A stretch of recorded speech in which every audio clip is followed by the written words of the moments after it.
গত ২৪ ঘন্টায় ভারতে কী কী ঘটেছে। $১০০ বিলিয়ন ক্লাবে এন্ট্রি আদানির।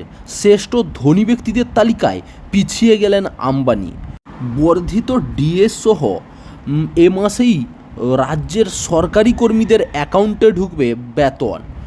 হায়দ্রাবাদ সরকার মহিলাদের জন্য ফ্রি বাস ব্যবস্থা শুরু করেছিল ডিসেম্বর ২০২৩ থেকে, আর তার জন্যই মেট্রো লস চলছে হায়দ্রাবাদে। রাহুল গান্ধী এবং নরেন্দ্র মোদীর দুজনের একটা তর্ক বিতর্ক সভা হতে চলেছে খুব তাড়াতাড়ি।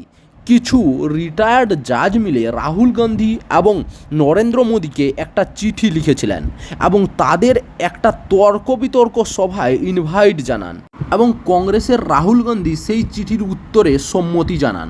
কিন্তু নরেন্দ্র মোদীর সরকার অর্থাৎ বিজেপি সরকার সেই চিঠি দুদিন পর চ্যালেঞ্জ অ্যাকসেপ্ট করে, কিন্তু নরেন্দ্র মোদীর জায়গায় বিজেপির হয়ে এই তর্ক বিতর্ক সভায় উপস্থিত থাকবেন বিজেপির অভিনব প্রকাশ। অপরদিকে প্রচারের মাঝে রাস্তার ধারে সস্তার সেলুনে ঢুকে পড়েন রাহুল গান্ধী। একেবারে ভিন্ন মেজাজে ধরা পড়লেন কংগ্রেস নেতা। মুহূর্তে সোনিয়া তনয়ের সেই ভিডিও, ওই ছবি দাবানলের মতো ছড়িয়ে পড়েছে সোশ্যাল মিডিয়ায়। এদিকে রাহুলের সেলুন আসার পর থেকেই বিরাট বিপাকে পড়েছেন নিউ মুম্বাদেবী হেয়ার কাটিং সেলুনের মালিক মিঠুন কুমার। তিনটে চেয়ার খালি পড়ে থাকলেও চুল দাড়ি কাটতে আসা খরিদ্দার রাহুল গান্ধীর বসা ওই কোনার চেয়ারেই বসতে চাইছেন। সেলুনের মালিক মিঠুন জানিয়েছেন, রাহুল আসার খবর ছড়িয়ে পড়তেই দোকানে আগের থেকে অনেক বেশি ভিড় বাড়তে শুরু করেছে। দীর্ঘ লাইন পড়েছে দোকানের বাইরে, কিন্তু সমস্যা একটাই, দোকানের অন্য কোনো চেয়ারে বসতে চাইছেন না ক্রেতারা। সকলেই যেখানে রাহুল বসেছিলেন সেই চেয়ারেই বসতে চাইছেন।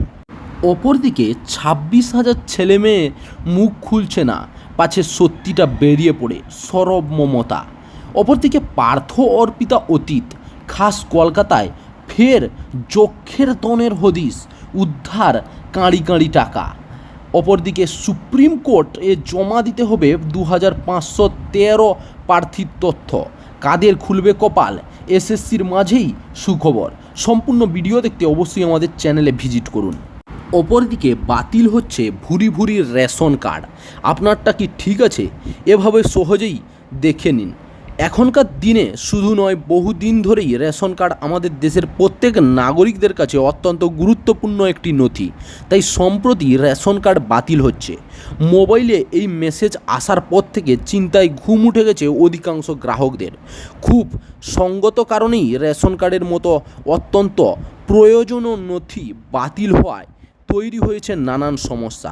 কিন্তু প্রশ্ন হলো, এভাবে আচমকাই এতগুলো রেশন কার্ড বাতিল করার পিছনে ঠিক কী কারণ রয়েছে? জানা যাচ্ছে যে সমস্ত গ্রাহকদের রেশন কার্ড বাতিল হয়েছে তাদের কেওয়াইসি ঠিকভাবে সম্পন্ন হয়নি। এই কারণেই তাদের ওই সমস্ত গ্রাহকদের রেশন কার্ড ব্লক করে দেওয়া হয়েছে। সূত্রের খবর, খাদ্যমন্ত্রী হিসাবে রথিন ঘোষের দায়িত্ব নেওয়ার পর ২০২১ সাল থেকে এখনও পর্যন্ত একের পর এক মোট বাতিল হয়েছে ১,৬৬,০০,০০০ রেশন কার্ড। তবে জানা যাচ্ছে গ্রাহকরা যদি সঠিক তথ্য জমা দিতে পারেন তাহলে তাদের কার্ড আবারও চালু করে দেওয়া হবে। তাই এই তালিকায় যদি কারোর নাম থেকে থাকে তা জানার জন্য কেওয়াইসি আপডেট করানো জরুরি। কলকাতা হাইকোর্টে স্বস্তি পেলেন অভিজিৎ গঙ্গোপাধ্যায়। তমলুকের বিজেপি প্রার্থী অভিজিৎ গঙ্গোপাধ্যায়ের বিরুদ্ধে একাধিক জামিন অযোগ্য ধারায় মামলা রুজু হয়েছে। এফআইআর খারিজের দাবিতে কলকাতা হাইকোর্টের দ্বারস্থ হয়েছিলেন তিনি। বৃহস্পতিবার সেই মামলার শুনানিতে আদালত স্পষ্ট জানিয়ে দিল, ভোটের মধ্যে অভিজিৎ গঙ্গোপাধ্যায়ের বিরুদ্ধে কোনো কঠোর আইনি পদক্ষেপ গ্রহণ করতে পারবে না রাজ্য সরকার। বিচারপতি তীর্থঙ্কর ঘোষ জানিয়েছেন, আগামী ২১ জুন এফআইআরের গ্রহণযোগ্যতা রয়েছে কিনা তার বিচার হবে। তার আগে মামলাকারীর বিরুদ্ধে কোনো পদক্ষেপ নেওয়া যাবে না। বিচারপতি জয় সেনগুপ্তর এজলাসে প্রথমে অভিজিৎ গঙ্গোপাধ্যায় এই মামলার শুনানি হওয়ার কথা ছিল, তবে বিচারপতির ব্যক্তিগত কারণ দেখিয়ে সেই মামলা থেকে সরে দাঁড়ান। বৃহস্পতিবার বিচারপতি তীর্থঙ্কর ঘোষের এজলাসে এই মামলার শুনানি হয়। এদিন রাজ্যের তরফে বলা হয়, এফআইআর রুজু হয়েছে, তদন্ত প্রক্রিয়া প্রাথমিক পর্যায়ে রয়েছে, তাই পুলিশের পক্ষ থেকে করা ঠিক না ভুল সেটা প্রমাণ হয়েই যাবে। গত শনিবার রোড শো করে মনোনয়ন জমা দিতে যাওয়ার সময় প্রাক্তন বিচারপতি অভিজিৎ গঙ্গোপাধ্যায়কে তমলুক হসপিটাল মোড়ের চাকরিহারাদের ধর্মমঞ্চ থেকে চোর স্লোগান দেওয়া হয়। পাল্টা বিজেপির কর্মীরাও স্লোগান দেয়। এরপরই দুপক্ষের মধ্যে কার্যত হাতাহাতি শুরু হয়ে যায়।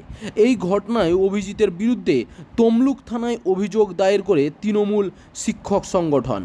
অভিজিতের বিরুদ্ধে খুনের চেষ্টা, মহিলাদের সম্মানহানি, মারধর সহ একাধিক জামিন অযোগ্য ধারায় মামলা রুজু করা হয়েছে। এই ঘটনা খোকন মাইতি নামে বিজেপি এক কর্মীকে গ্রেপ্তার করা হয়েছিল, পরে তার জামিন হয়ে যায়। এক্ষেত্রে বিচারপতি তীর্থাঙ্ক ঘোষের পর্যবেক্ষণে বিজেপি কর্মী খোকন মাইতির মামলায় অভিযোগ ভিত্তিহীন, কারণ যে মহিলা অভিযোগ করেছিলেন তার কোনো গোপন জবাববন্দি নেওয়া হয়নি। পাশাপাশি তিনি দিল্লির মুখ্যমন্ত্রী অরবিন্দ কেজরিওয়ালের জামিন প্রসঙ্গও টানেন। রাজ্যের এজির উদ্দেশ্যেও বিচারপতি ঘোষের বক্তব্য, আপনি জানেন কয়েকদিন আগেই দিল্লির মুখ্যমন্ত্রী অরবিন্দ কেজরিওয়ালের জামিন হয়েছে। লোকসভা নির্বাচনের মধ্যে প্রাক্তন বিচারপতি অভিজিৎ গঙ্গোপাধ্যায়কে কোনো হয়রানি করবেন না। এজি পাল্টা বলেন, নিশ্চিত করছি 15ই জুন পর্যন্ত প্রাক্তন বিচারপতি অভিজিৎ গঙ্গোপাধ্যায়ের বিরুদ্ধে কোনো কঠোর পদক্ষেপ নেওয়া হবে না। অর্থাৎ লোকসভা নির্বাচনের ফল প্রকাশ এবং তার পরের কিছুদিন পর্যন্ত লোকসভা নির্বাচন চলাকালীনই কলকাতা হাইকোর্টের এক রায়ে চাকরি হারিয়েছিল রাজ্যের প্রায় 26,000 চাকরিপ্রার্থী। সুপ্রিম কোর্টের নির্দেশে আপাতত খানিক স্বস্তির নিঃশ্বাস ফেলছে তারা। হাইকোর্টের 2016 সালের প্যানেল বাতিলের রায়ে স্থগিতাদেশ দিয়েছে শীর্ষ আদালত। আর এরই মাঝে আরও একটি সুখবর, এবার কপাল খুলতে পারে 2513 চাকরিপ্রার্থীর। সম্প্রতি সুপ্রিম কোর্টের তরফ থেকে 2513 প্রার্থীর তথ্য জমা দেওয়ার নির্দেশ দেওয়া হয়েছে। প্রাথমিক শিক্ষা পর্ষদকে এই মর্মে একটি নির্দেশ দেওয়া হয়েছে, ফলে তাদের ভাগ্য এই মুহূর্তে শীর্ষ আদালতে ঝুলে রইল। উল্লেখ্য, প্রাথমিক সহকারী শিক্ষক পদে চাকরি পাওয়ার জন্য 2022 সালের নিয়োগ প্রক্রিয়া, 2022 ব্যাচের ডিএলএডে অংশগ্রহণ করতে পারবেন কি না সেটা স্থির করবে শীর্ষ আদালত। সেই কারণেই 2022 সালের পরীক্ষায় এমন কোনো প্রার্থী অংশগ্রহণ করেছিলেন সেই বিষয়ে সকল তথ্য একটি মুখবন্ধ খামে আদালতে জমা করার নির্দেশ দেওয়া হয়েছে। শীর্ষ আদালতের বিচারপতি এস বোপান্না এবং বিচারপতি সঞ্জয় কুমারের বেঞ্চের তরফ থেকে এই নির্দেশ দেওয়া হয়েছে। এই মামলার পরবর্তী শুনানি রয়েছে আগামী 23 জুলাই। উল্লেখ্য, রাজ্যে প্রাথমিক সহকারী শিক্ষকের পদে চাকরির জন্য 2022 সালে 11,758টি শূন্যপদ নিয়োগের জন্য বিজ্ঞপ্তি জারি করা হয়েছিল। এর মধ্যে ইন্টারভিউ নিয়ে 9,533 জন প্রার্থীকে নিয়োগও করা হয়, কিন্তু তা সত্ত্বেও প্রায় 2,500 পদ খালি থেকে যায়। এই পদগুলির জন্য প্রার্থীদের একটি লিস্ট বানিয়ে পর্ষদের তরফ থেকে ইন্টারভিউ নেওয়া হয়েছে বলে সুপ্রিম কোর্ট বুধবার জানিয়েছে আবেদনকারীদের আইনজীবী PS পাটওয়ালিয়াকে। এদিকে পর্ষদ তরফ থেকে সওয়াল করেন কুণাল চট্টোপাধ্যায়। তিনি বলেন, এনাদের মধ্যে অনেকেরই নিয়োগ এর সময় ডিএলএড কোর্স সম্পন্ন হওয়ার সার্টিফিকেট ছিল না, সেই কারণে নিয়োগ রুখে দেওয়া হয়। তবে পর্ষদ কারোর চাকরি আটকানোর পক্ষপাতী বলে জানান তিনি। একই সঙ্গে বলে তারা জটিলতাও কাটাতে চান। তবে আবেদনকারী প্রার্থীদের বক্তব্য, 2022 সালের সেপ্টেম্বর মাসে যখন 11,000-এরও বেশি পদের জন্য বিজ্ঞপ্তি জারি করা হয়েছিল, তখন বেশিরভাগ প্রার্থীর ডিএলএড কোর্স সম্পন্ন হয়ে গিয়েছিল, শুধু সার্টিফিকেট হাতে আসা বাকি ছিল। শুধু তাই নয়, কলকাতা হাইকোর্টের তরফ থেকে তাদের চাকরি নিয়োগ নির্দেশ দেওয়া হয়েছিল। এদিন দুই পক্ষের সওয়াল জবাব শোনার পর জাস্টিস বোপান্না এবং জাস্টিস কুমারের বেঞ্চ জানায়, এবার মুখবন্ধ খামে 2,513 চাকরিপ্রার্থীর নাম, ফলাফল সহ যাবতীয় তথ্য পর্ষদকে দিতে হবে। এর পরের শুনানিতেই পরবর্তী সিদ্ধান্ত নেওয়া হবে। সেই শুনানির দিনই ওই সকল প্রার্থীর ভবিষ্যৎ নির্ধারণ করা হবে। তাদের কপাল খুলবে কিনা সেদিন আপাতত নজর সকলের।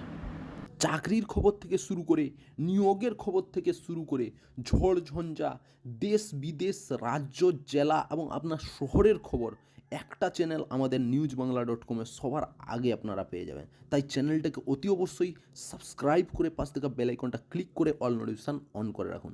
জয় হিন্দ, জয় ভারত।